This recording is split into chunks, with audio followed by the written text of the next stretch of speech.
informasi, cerita ini hanya fiktif belaka atau tidak nyata, tidak ada unsur menjelek-jelekan atau hal buruk lainnya. Kesamaan tempat, nama orang, dan kereta hanyalah kebetulan semata.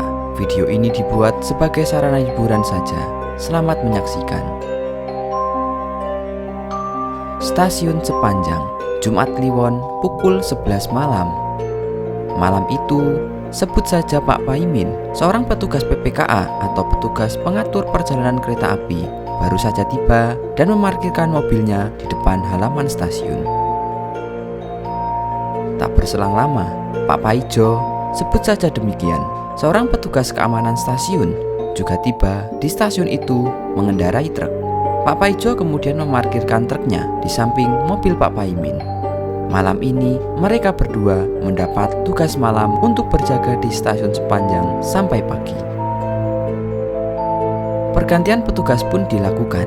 Petugas PPKA dan pengamanan jadwal sore berpamitan dengan petugas jadwal malam. Malam itu, udara dingin mulai berhembus pelan.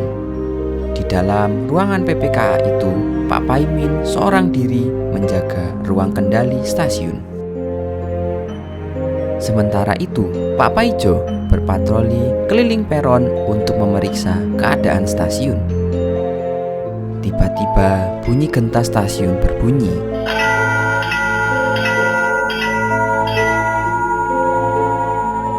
Tak berselang lama, bunyi telepon berdering. Pak Paimin mendapat telepon dari stasiun lain bahwa akan ada kereta api yang melintas. Pak Paimin merespon informasi tersebut dan memberitahu Pak Paijo lewat HT-nya agar bersiap karena ada kereta yang akan melintas. Jalur 3 stasiun Sepanjang disiapkan, wesel diarahkan, dan sinyal keluar 95 menyala hijau. Pak Paimin mengambil senter dan memakai topi. Dari kegelapan malam, kereta api gaya baru Malam Selatan tujuan Surabaya melintas langsung, sembari menyapa kedua petugas itu. Sesuai jadwal, kereta selanjutnya yang akan melintas adalah kereta api Bima pukul 2 pagi. Jadi masih ada jeda 2 jam sebelum kedatangan kereta api tersebut, dan cerita ini pun bermulai. Pukul 12 malam lebih 20 menit, Pak Paijo menawarkan Pak Paimin secangkir kopi. Pak Paimin mengangguk. Pak Paimin memang seorang pecandu kopi. Baginya, kopi adalah teman dalam bertugas. Pak Paijo pun keluar ruangan, menuju dapur yang tidak jauh dari ruang PPKA. Udara yang begitu dingin mulai memasuki celah jendela yang terbuka di sisi depan ruangan. Lalu secara tiba-tiba, Pak Paimin mendengar suara suling lokomotif berbunyi. Dia pun bergegas keluar memastikan. Terkaget dia ketika genta berbunyi tepat di sampingnya.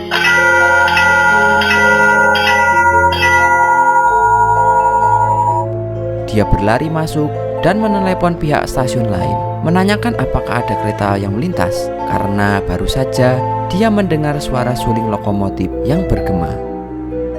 Dan jawaban dari pihak stasiun lain membuat Pak Paimin terkejut. Tidak ada kereta yang melintas di kedua stasiun itu.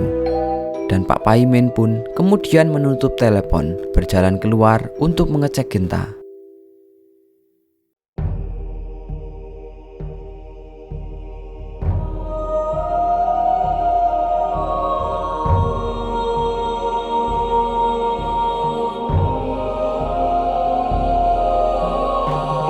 Terkejutlah ia ketika melihat sebuah lokomotif uap tua dan satu kereta yang sudah berhenti sempurna di peron stasiun.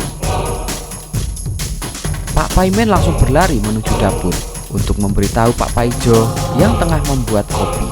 Dia menggedor-gedor pintu dapur tempat Pak Paijo membuat kopi. Tak mampu mulut Pak Paimin berteriak, saking gemetarnya ia menyaksikan hal itu. Tangan gemetar terus menggedor-gedor pintu, sehingga suara gedoran pintu itu membuat Pak Paijo yang tengah berada di dalam ikut panik. Pak Paijo pun bertanya heran kepada temannya itu. Pak Paimin terbata-bata, bercerita lirih dan menunjuk ke arah lokomotif itu, seolah memberitahu Pak Paijo ada sesuatu di arah itu. Namun tidak ada siapa-siapa di situ.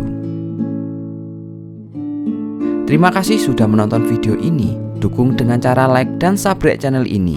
Terima kasih.